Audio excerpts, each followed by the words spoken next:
नमस्कार, बहुत स्वागत है आपका। मैं हूं आपके साथ ऋतु ज्ञानवानी। रोशनी का पर्व दीपावली आज है और धूमधाम से मनाया जाएगा। कार्तिक कृष्ण पक्ष की अमावस्या तिथि को दिवाली मनाने की परंपरा है।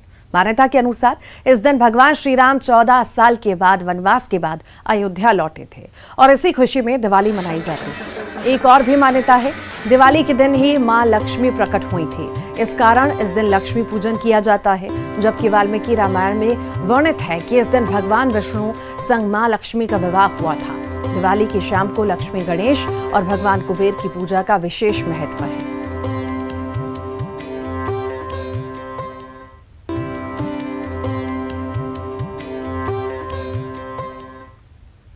उज्जैन में विश्व प्रसिद्ध 12 ज्योतिर्लिंगों में से एक ही श्री महाकालेश्वर ज्योतिर्लिंग धाम में परंपरा के मुताबिक दीपावली पर्व की अल सुबह होने वाली भस्म आरती के साथ शुरू की गई, जहां सबसे पहले बाबा महाकाल के सामने पुजारियों और पुरोहितों ने फुलझड़ी जलाकर पर्व को मनाया।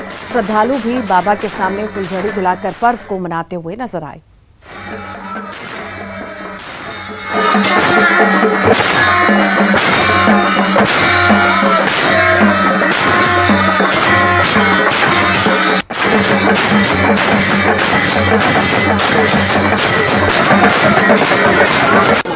आज भगवान महाकालेश्वर जी के इस महाज्योतिर्लिंग पे महापर्व बना। दीपावली के महापर्व पे सबसे पहले भगवान महाकालेश्वर जी के यहाँ फुलझड़ी का उजाला किया गया और प्रकाशमय दिवाली सुगुण रूप से भगवान महाकालेश्वर जी के यहाँ पे बनी। भगवान महाकालेश्वर जी के इसी महाभस्म आरती के अंदर सबसे सर्वप्रथम अन्न को कूट के बनाया हुआ धान मिष्टान भगवान महाकालेश्वर जी को अर्पित किया। आज मैं इस महाज्योतिर्लिंग से अपने समस्त पुजारी पुरोहित परिवार की ओर से हिंदुस्तान भर के देशवासियों को और पूरी विश्व के समस्त मानव जात को, समाज को यहाँ से भगवान महाकालेश्वर जी को से दीपावली की बहुत बहुत शुभकामना प्रदर्शित करता हूँ और भगवान उनका आनंद मंगल में रखे और सदा मंगल करे महाकाल।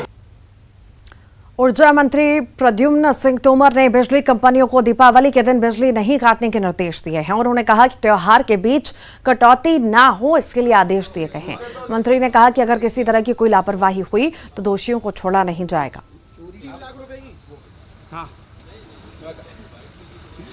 तो बिजली नहीं काटने के आदेश दिए गए हैं। प्रद्युम्न सिंह द्वारा अधिकारियों को आदेश दिए गए हैं कि बिजली कटनी नहीं चाहिए। दीपावली का त्योहार है और लोग खुशियों के साथ मनाएंगे। हर जगह लाइट जलनी चाहिए। अगर किसी भी तरह की लापरवाही होगी तो कार्रवाई की जाएगी। प्रदेश को ये निर्देश दिए गए हैं, दीपावली आज के दिन से और लेकर दीपावली तक कोई भी विद्युत अवरुद्ध नहीं होना चाहिए और उसके लिए टीमें बनाई गई हैं और उसके परिणाम आपको देखने को मिलेंगे।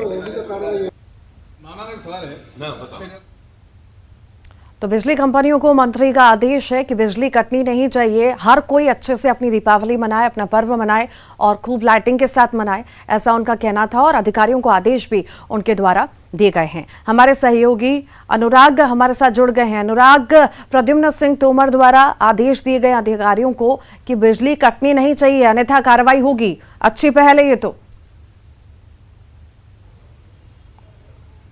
बिल्कुल, देखिए दीपावली के मौके पर फेस्टिव सीजन में किसी तरह की बिजली कटौती ना हो, इसको लेकर ऊर्जा मंत्री की तरफ से निर्देश दिए गए। इससे पहले दिवाली के पूर्व मेंटेनेंस का काम किया गया था और उस मेंटेनेंस के जरिए ही व्यवस्था को दुरुस्त करने की कोशिश की गई थी। लेकिन ये बताया जा रहा है कि दिवाली के बाद एक बार फिर बिजली की कटौती हो सकती है। लेकिन फिलहाल जो है दिवाली के मौके पर कहीं अंधेरा ना छाए, इसको लेकर जो है बिजली कंपनियों की तरफ से इंतजाम किए गए, यानी कि 24 घंटे बिजली की आपूर्ति की जाएगी। हालांकि ये अच्छी बात है कि अभी बिजली की डिमांड उतनी नहीं है जितनी हर बार निकल कर आती है, क्योंकि मौसम में ठंडक है और इसी वजह से डिमांड भी कम निकल कर आ रही है। और भोपाल अकेले की हम बात करें तो पुराने शहर में बिजली की मांग जरूर बढ़ी है नए शहर की तुलना में। तो ये जो तुलना है वो निकल कर आ रही है कि बिजली की मांग और आपूर्ति की क्या व्यवस्था है, और इसी को लेकर बिजली कंपनियों ने इंतजाम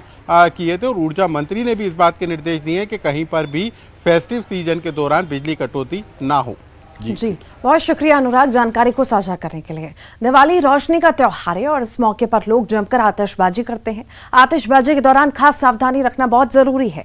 पटाखा जलाने के दौरान लोगों को क्या क्या सावधानी बरतनी चाहिए, प्लास्टिक सर्जन और बर्न स्पेशलिस्ट डॉक्टर प्रशांत यादव से जानिए। पटाखे चलाते समय एक बहुत ध्यान रखना चाहिए, बच्चों को अकेला नहीं छोड़ना चाहिए, एक पानी का टब रखना चाहिए साथ में बच्चों के साथ में बड़ों का साथ रहना ज़रूरी है। बच्चों को कपड़े ढीले नहीं होने चाहिए और कपड़े अगर पहनाते हैं तो कॉटन के कपड़े होने चाहिए, ठीक है। पानी का टब रहे, गलती से आग भी लगता है तो पानी तुरंत डालना है और तुरंत हॉस्पिटल लेके जाके दिखाना है। ऊपर जाने वाले जो पटाखे होते हैं वो खुले में चलाना है, क्लोज स्पेस में नहीं चलाना है। घर में जाने की संभावना होती है, घर में आग लगने की संभावना रहती है। पटाखों को माचिस की तीली से न जलाएं। पटाखा जलाने के लिए फुलझड़ी का या किसी लंबी मोमबत्ती का यूज़ करें और अगर जलता है तो उसके बाद तुरंत जाके हॉस्पिटल में जाके दिखाएं और हॉस्पिटल में फर्स्ट एड लें, ये बेटर रहेगा। सबसे अच्छा रहता है कि गलती से बच्चों को आग लगती है और बच्चों को पटाखा जैसे लगता है, रॉकेट लगता है, तो सबसे अच्छा तरीका तो बच्चों को रोल करने के लिए बोलना है। ज़मीन में लेट जाना है और लेट के ऊपर रोल करना है। इससे कारण क्या होता है कि जो ज़मीन पर होता है उस कारण से आग बुझ जाती है और जो पानी का टब आपने इकट्ठा रखा हुआ बाजू में रखा हुआ है उस पानी को उसके ऊपर तुरंत डालें, है ना। और अगर जो जला हुआ है उसके बाद ठंडे पानी के नीचे उस हाथ को रखें, 2 से 3 मिनट तक रखें, जिससे उसकी जलन कम हो जाएगी और उसके बाद जाके हॉस्पिटल में जाके दिखाएं और पूरा का पूरा ट्रीटमेंट लें। दवाइयाँ तो अभी बेसिकली दवाइयाँ तो अपनी तरफ से नहीं लेना है, दवाई तो हॉस्पिटल में जाके ही लेना है। सबसे इम्पोर्टेंट होता है कि जो अपना पानी होता है, बाथरूम में जो पानी यूज़ करते हैं, किचन में पानी यूज़ करते हैं, उसके नीचे अपने को हाथ रखना है। जिस संग में आग लगी है उसके अंदर नीचे से अपने को संग को रख देना है। उस लगातार पानी पड़ता रहेगा, जिस कारण से जलन कम हो जाएगी और घाव गहरा नहीं होगा। देखो ढेर सारी क्रीम्स आती हैं, बर्न के लिए ढेर सारी क्रीम्स आती हैं, तो वो क्रीम्स लेके आप यूज़ कर सकते हैं। बहुत छोटा है, बहुत मामूली है, जहाँ लगता है कि आपको हॉस्पिटल जाने की ज़रूरत नहीं है जिसमें, तो उसमें जो ढेर सारी जो एंटीबायोटिक क्रीम्स जो बर्न्स के लिए आती हैं वो यूज़ कर सकते हैं। देखिए ये तो बहुत लंबा प्रोसेस है कि कितना अगर ज़्यादा जला हुआ है, 15% से बड़ों में 15% से ज़्यादा जला हुआ और बच्चों में 5 से 10% जला हुआ तो ही भर्ती करते हैं। अगर इतना नहीं जला है तो घर पे ही ट्रीटमेंट रहता है और अगर इतने से ज़्यादा जला हुआ तो हॉस्पिटलाइजेशन होता है। ट्रीटमेंट का ड्यूरेशन तो काफ़ी हो सकता है, 15 दिन भी हो सकता है, 20 दिन भी हो सकता है, बट सीवियरिटी के ऊपर, बर्न के ऊपर डिपेंड करता है।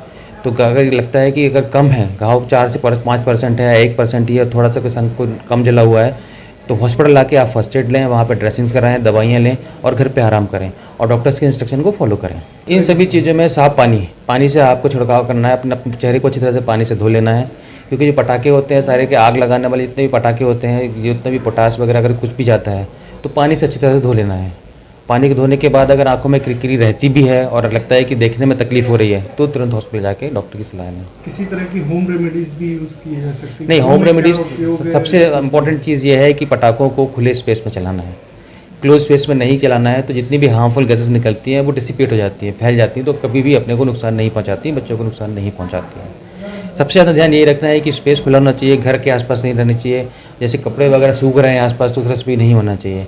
कोई पटाखा उड़ के जाता है और आग लगती है, वहाँ से आसपास घास, जैसे गांव वगैरह में होता है कि घास रखा हुआ है, फसल के कट के फसल, सूखी फसल रखी हुई है, तो उसमें आग लगने की संभावना रहती है। स्पेस खुला होना चाहिए और आसपास से भी कोई भी ज्वलनशील चीज़ें नहीं होनी चाहिए। बर्फ़ और हल्दी नहीं, बर्फ़ का उपयोग नहीं करना चाहिए। बर्फ़ का क्या होता है कि बर्फ़ घाव को गहरा कर देता है, तो सबसे अच्छा उसके लिए रेमेडी पानी ही है। पानी वो भी नॉर्मल टेम्परेचर पे जो अपन किचन में यूज़ करते हैं और नहाने में यूज़ करते हैं वही पानी यूज़ करना है। बर्फ़ का पानी यूज़ नहीं करना है, वो घाव को गहरा कर देता है, इलाज फिर लंबा हो जाता है और घाव गहरा हो जाने के बाद निशान छोड़ता है और बाद में प्रॉब्लम को दे सकता है।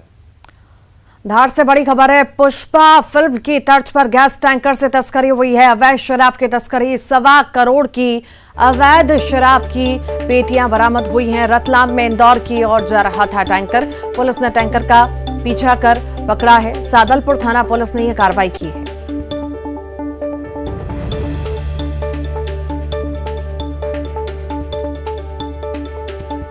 और ज्यादा जानकारी के लिए नवीन हमारे साथ जुड़ गए हैं। नवीन, क्या ज्यादा जानकारी है इस पूरे मामले में?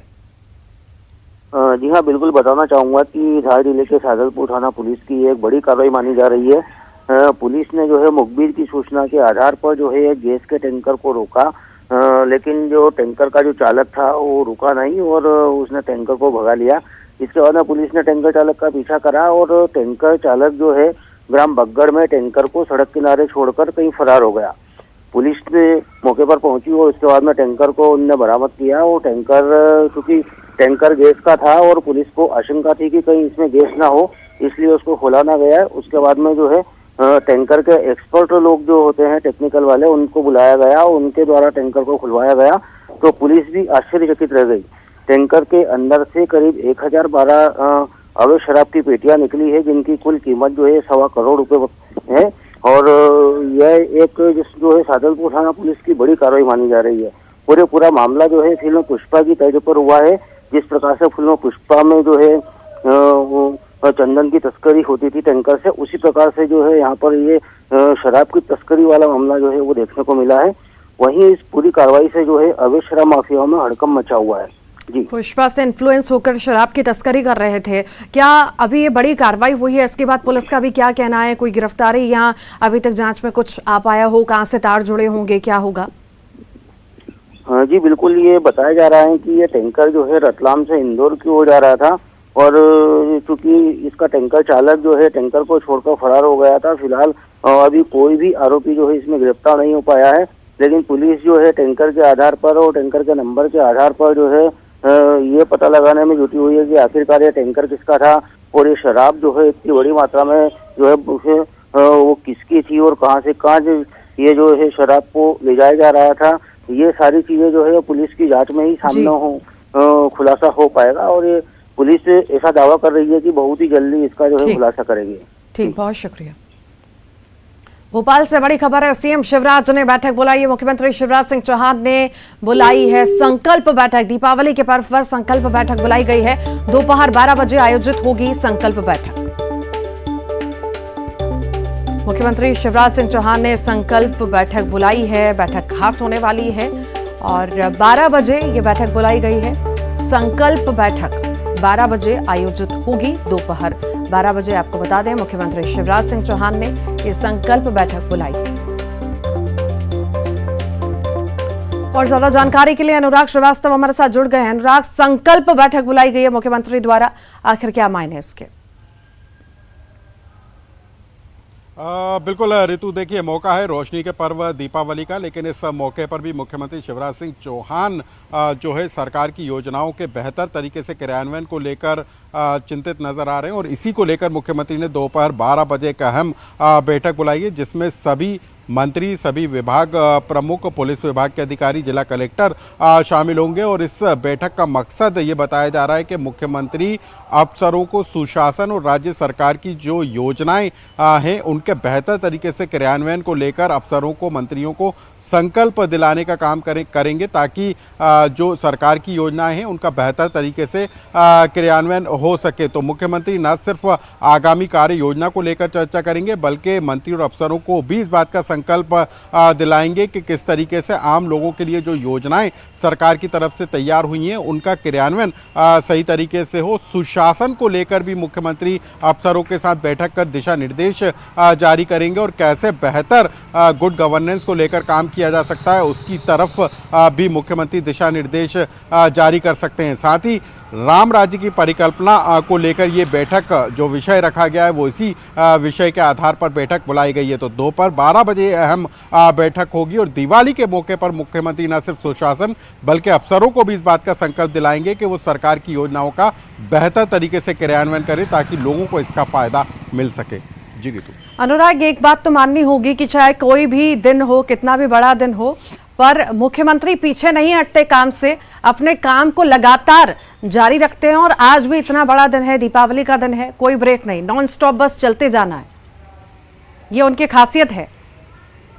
बिल्कुल मुख्यमंत्री देखिए बिल्कुल ऋतु, देखिए मुख्यमंत्री इस बैठक के जरिए बड़ा संदेश देने की तैयारी में है कि दीपावली का मौका हो या किसी खास त्योहार का मौका हो, मुख्यमंत्री का जो काम करने का जो तरीका है वो इसी तरीके का है कि किसी भी दिन, कभी सुबह 7 बजे वो अफसरों की या जिलों की बैठक कर दिशा निर्देश जारी कर देते हैं, लेकिन अब दीपावली के मौके पर भी वो अफसरों को इस बात की नसीहत देने की तैयारी में कि कहीं पर भी ढिलाई अब सरकारी योजनाओं के क्रियान्वयन में बर्दाश्त नहीं की जाएगी। हर एक अधिकारी को, मंत्री को बेहतर तरीके से काम करना होगा और रिजल्ट ओरिएंटेड वर्क की तरफ जो है अफसरों को जाना होगा और इसी को लेकर ये संकल्प बैठक बुलाई गई है। ठीक, बहुत शुक्रिया अनुराग।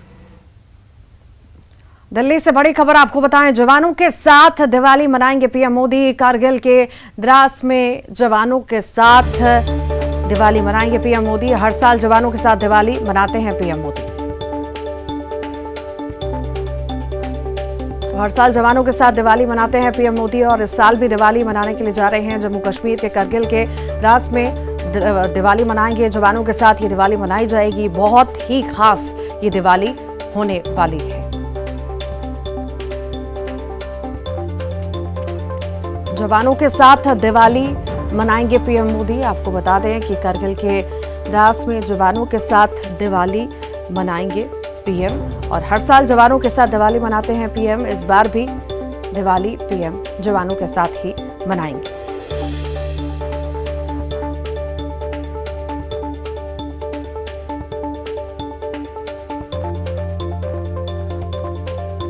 जवानों के साथ दिवाली मनाएंगे पीएम मोदी।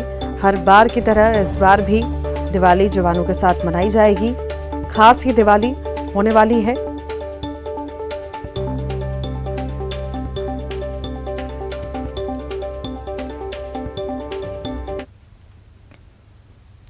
और ज्यादा जानकारी के लिए अनूप गुप्ता हमारे साथ जुड़ गए। अनूप, हर साल की तरह इस साल भी पीएम मोदी जवानों के साथ दिवाली मनाएंगे, कितनी खास ये दिवाली रहेगी?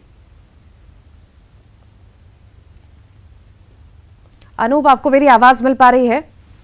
जी बिल्कुल आवाज मिल पा रही है। हर साल की तरह अनूप, इस साल भी पीएम मोदी दिवाली मनाने जा रहे हैं, जवानों के साथ दिवाली मनाएंगे, कितनी खास ये दिवाली रहेगी?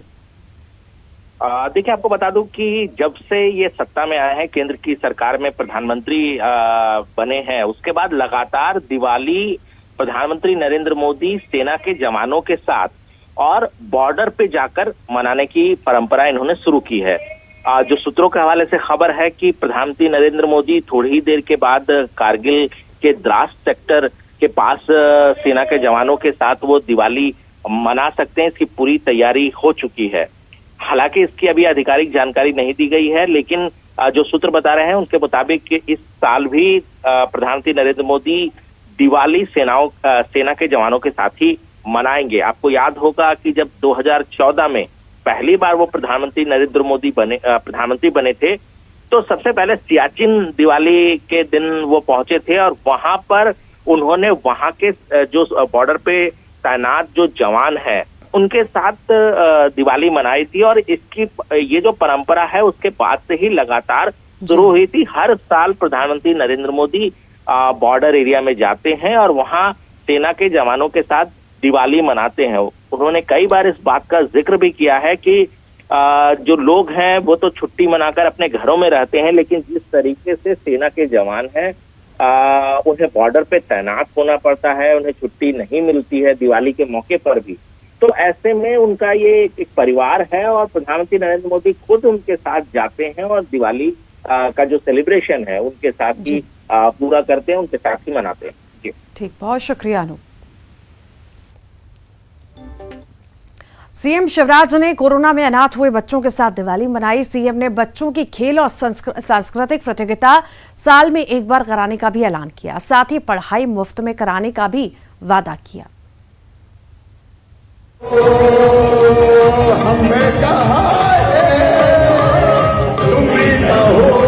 सीएम शिवराज ने सीएम हाउस में बच्चों के साथ दीपावली सेलिब्रेट की। उन्होंने बच्चों के साथ डांस किया और गाना भी गाया। सीएम शिवराज ने अनाथ बच्चों की मुफ्त में पढ़ाई के अलावा मेडिकल और इंजीनियरिंग की पढ़ाई की फीस भरने का ऐलान किया। इन बच्चों को प्रेम बांट के इनके भविष्य की पढ़ाई लिखाई की व्यवस्था करके अपनी जिंदगी धन्य हो गई। तो कुछ योजनाएं भी आपने कहा कि इनको पढ़ाई लिखाई, खेल को और सांस्कृतिक भी। मुख्यमंत्री बाल आशीर्वाद योजना, कोविड के अलावा भी किसी बच्चे के माता पिता नहीं है उसकी भी पढ़ाई लिखाई, भोजन आवास की व्यवस्था, और उन बच्चों की व्यवस्था भी कि 12वीं तक पढ़ने के बाद संस्थाएं कह देती थी अब जाओ तुम अगर किसी ऐसी संस्था में जहां अनाथ बच्चे रहते हैं, अब वो बच्चे कहाँ जाएंगे? उनके लिए भी बाल आशीर्वाद योजना, उनकी उच्च शिक्षा की व्यवस्था भी करेगी।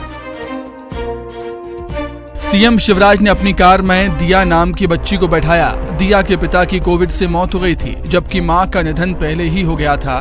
दिया सीएम से बात करके खुश दिखी। बहुत अच्छा लगा, मतलब विश्वास नहीं होता कि वो सीएम होते हुए इतने डाउन टू अर्थ हैं।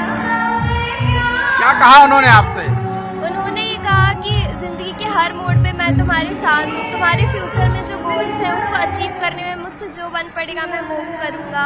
तुम अपनी पढ़ाई पे ध्यान लगाओ, मतलब ये एज होती ऐसी है कि अभी जो पढ़ लिया वो फ्यूचर बन जाता है उससे, तो हमने यही कहा। सीएम शिवराज ने अनाथ बच्चों के साथ दिवाली की खुशियां बांटकर उनका हौसला बढ़ाया है। ये पहल सराहनीय है।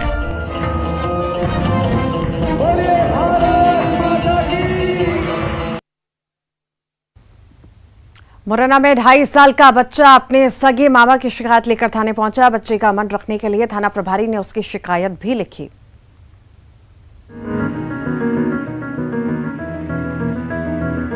थाने पहुंचा ये बच्चा 2.5 साल का है। बच्चा मुरैना के अंबा थाने में शिकायत लेकर पहुंचा है, वो भी अपने मामा की। उसका कहना था कि मामा मम्मी से लड़ाई करते हैं और मुझे न्योता खाने नहीं ले जाते, उनको जेल में डाल दो। इधर बच्चे का दिल रखने के लिए थाना प्रभारी ने भी उसकी शिकायत लिख ली। इसके बाद मामा को जेल भेजने की बात कहकर 2 आरक्षकों के साथ उसे घर भिजवाया। मजे की बात यह है कि बच्चा आधा किलोमीटर दूर भूमिया रोड से थाने पैदल आया था। थाने में थाना प्रभारी से बच्चे की बातचीत का वीडियो सोशल मीडिया पर खूब वायरल हो रहा है।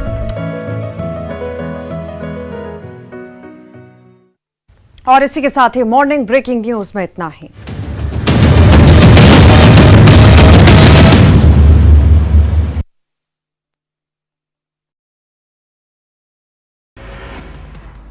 सीएम भूपेश बघेल ने धनतेरस पर